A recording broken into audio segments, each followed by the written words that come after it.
Hey everyone, it is April 18th, 2019, and welcome to another Brooklyn Baritone podcast.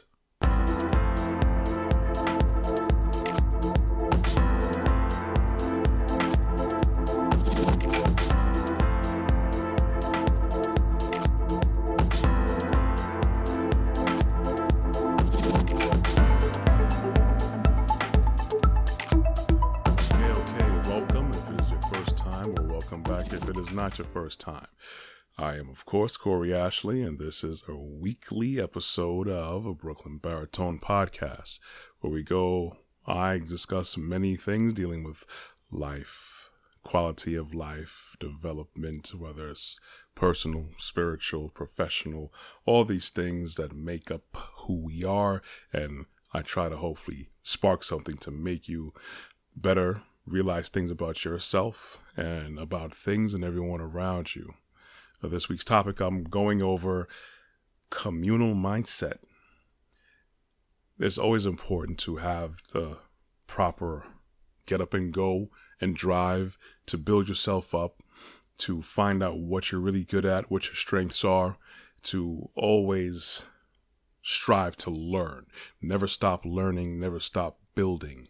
That is the best way that you can possibly be effective, not just for yourself, but for anyone and everyone that you encounter in life. So each day, each opportunity is one step closer for you reaching a goal, for you just attaining something, well, whether it's knowledge-wise, resource-wise, or whatever the case may be.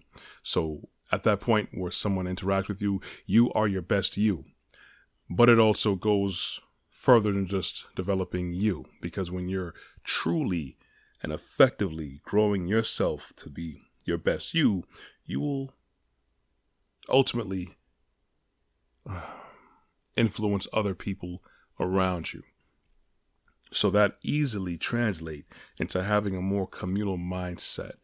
And that's where a lot of us fall short. Now, majority of people basically want the best for everyone else. People don't really want to see people suffering. People do wish people, good fortune, success, happiness, good family, good health. But we actually have to be more proactive in doing this. And the way I usually see it is that this socioeconomic structure of wake up, go get a job, kind of get stressed on their bills, not getting paid as much, even though in this country, in America, we are richer than so many other people in this world. So many people would gladly trade places with us. No matter how good we think that we may have it, there's people who would take just a third of what we own or what we do in a heartbeat.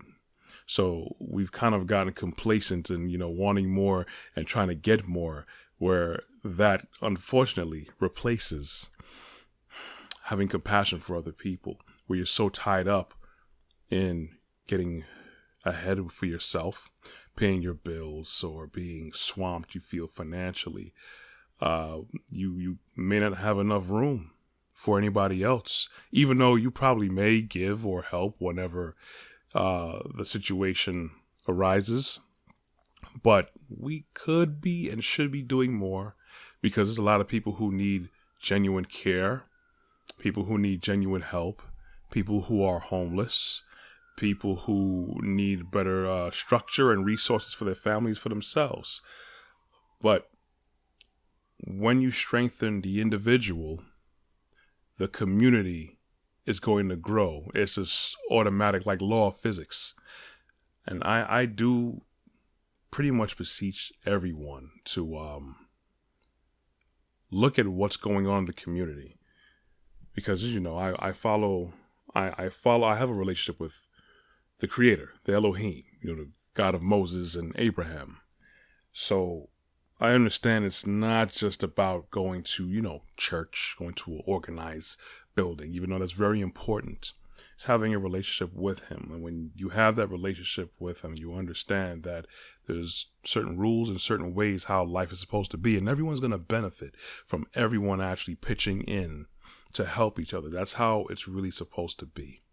That's really what life is supposed to be about, even though that's the reason why we may get up every morning and go to work, to get money to provide for ourselves and hopefully help other people around us. But the value of money and the pursuit of money and the weight of bills and everything, like I said before, it replaced that compassion that we're supposed to have. Now, what I was talking about, the understanding of faiths, but many people scrutinize churches, unfortunately, because of the bad press, and I will definitely blame the media and also the people who take the media's word at that, because those same people are not going to take the media's word for every single thing. So a lot of people feel that church people just don't have it all together. That's why they don't subscribe to that way of thought, a way of life. And we usually see the preachers that are rolling up in the Benzes or the Bentleys and the super big mega churches and stuff.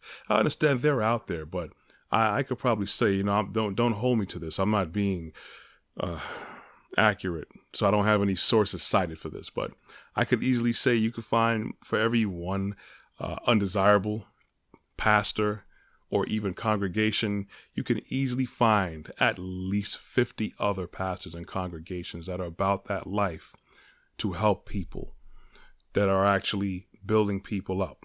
They have a lot of food pantries. Here in the city, there are plenty of food pantries. And I know people will probably beg to differ that, these are probably subsidized programs, or the church probably gets some kind of write-off or whatever the case is. But the fact is they're doing it.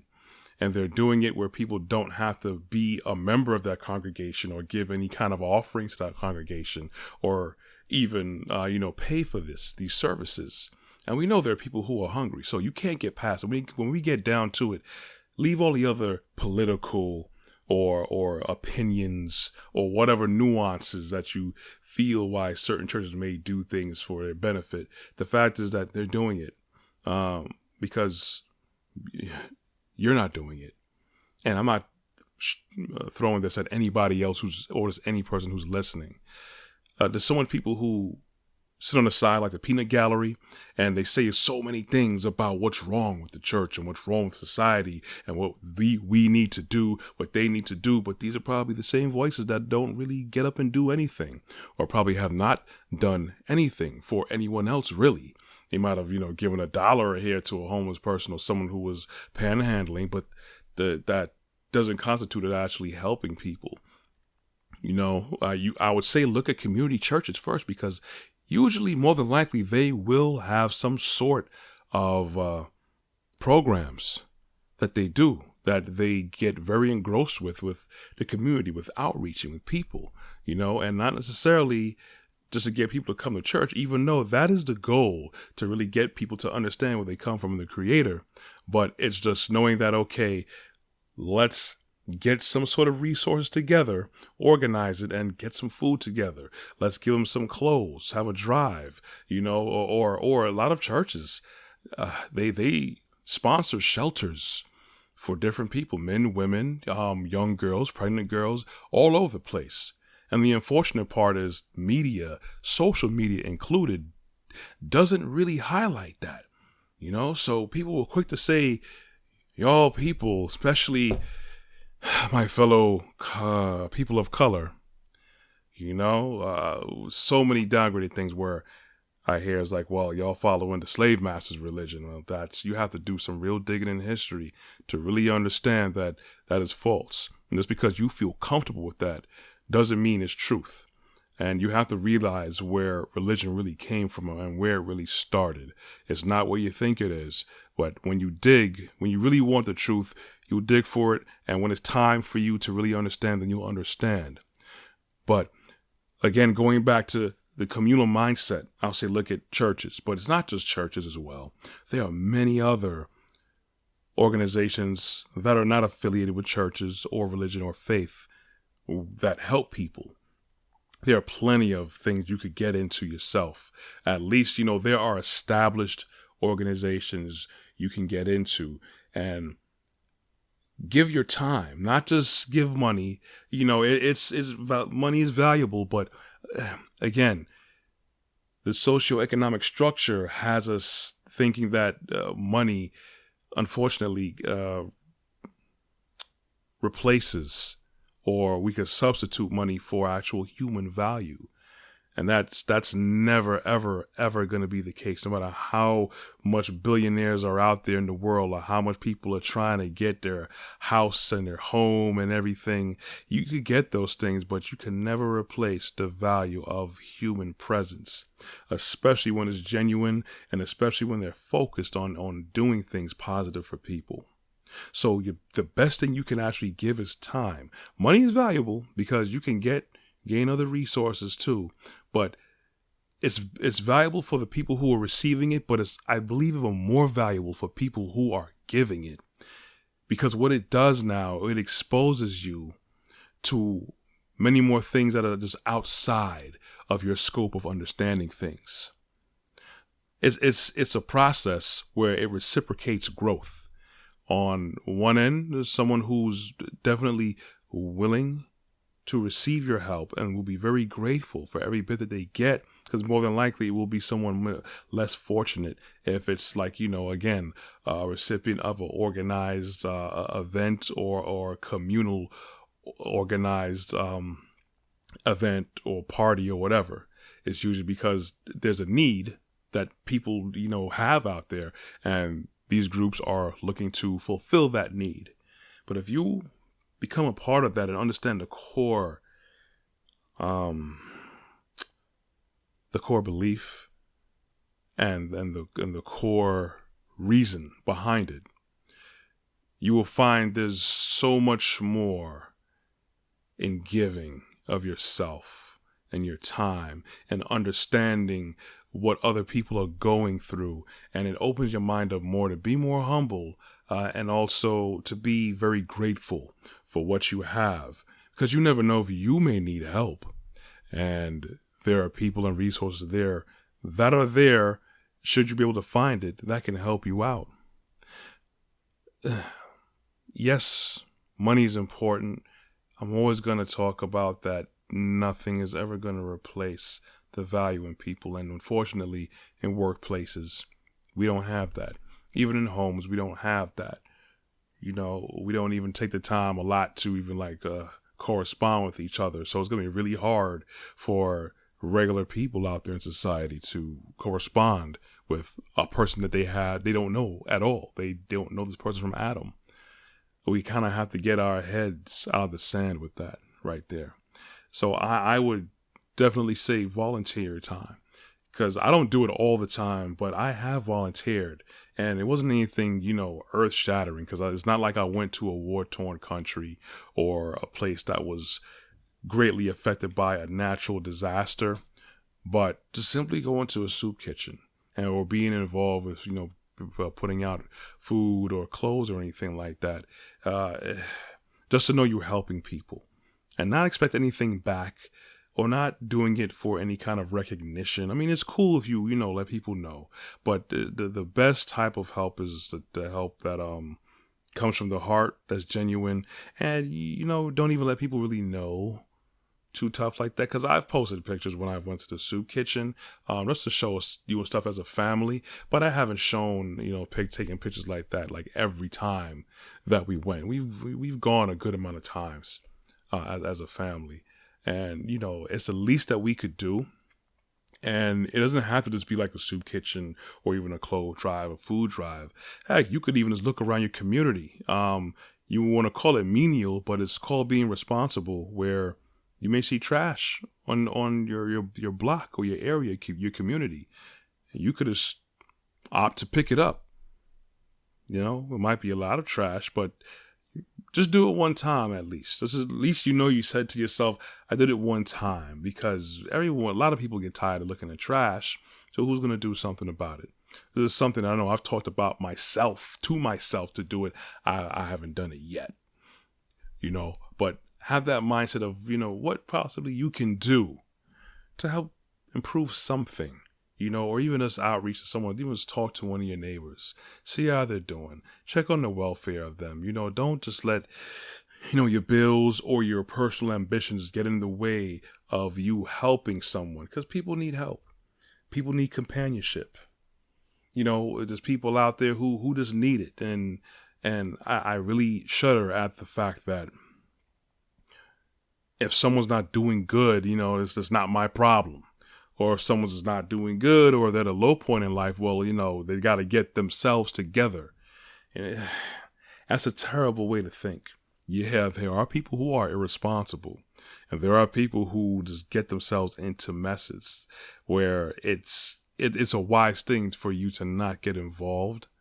But that's not the case with every single person out there. And everybody out there, no matter how tough they are, no matter how much they've made it, everyone needs love, man. Everyone needs compassion. Everyone needs someone to just at least give them a helping hand or friendly company, or even just a smile, or just something as simple as holding the door open for people. Because we're very stressed. It's crazy out here. So much terrible and wicked things are happening. So much people got worries and doubts and fears where, you have a little hope, a little bit of happiness, and people are not with that. People look at that as weakness. And I'm like, that's terrible. If we really look at the state of things, that, it's frowned upon to always be happy. Or I've heard the term, you're too friendly. That shouldn't even be a problem. Now, I understand that people will take advantage, but the person who's, quote unquote, too friendly shouldn't have to change. And what does that say about the rest of us, that we are willing to accept the person who's going to abuse or take advantage of someone who's very friendly? We're quicker to jump down the throat of the person who's very friendly. What does that say about us? What does that say about what we have accepted as a way of life? Then you could easily see it's no wonder why things are the way they are, why people are miserable, because we accept misery. We accept misery. We write it off. We rather just squash the super optimistic and kind of give the pessimist a pass because we don't want to deal with that negative energy and vibe or a possible confrontation. But we have to really rethink of how we move, what our priorities are. We could say it. We could probably want to do it, but if we're not making moves to get past ourselves, to even build ourselves up to get to the point where we can help people better, we're never really going to get forward with a lot of things.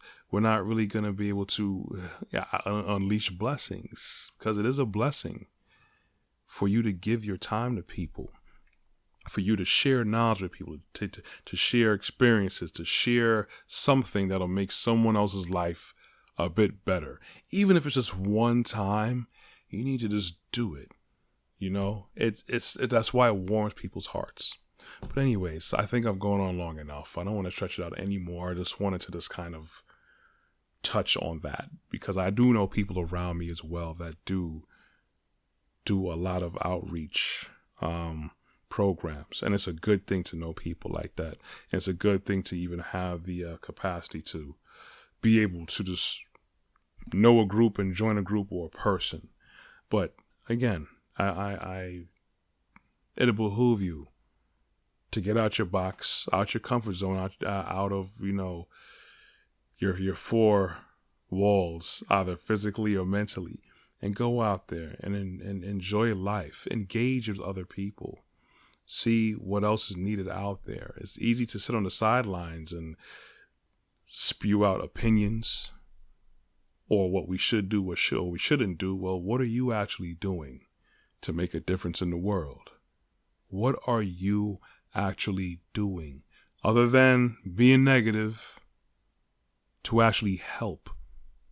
Not give advice, being snarky, help people, be communal, because this is supposed to be dominion, not domination. Dominion means that we have responsibility over everything and everyone we survey. We're all kings and queens meant to take care of each other and ourselves. Well, that's about it. This is Corey Ashley signing off. Thank you for listening, and keep your ears peeled for weekly podcast episode drops. I love you all, guys. Be blessed.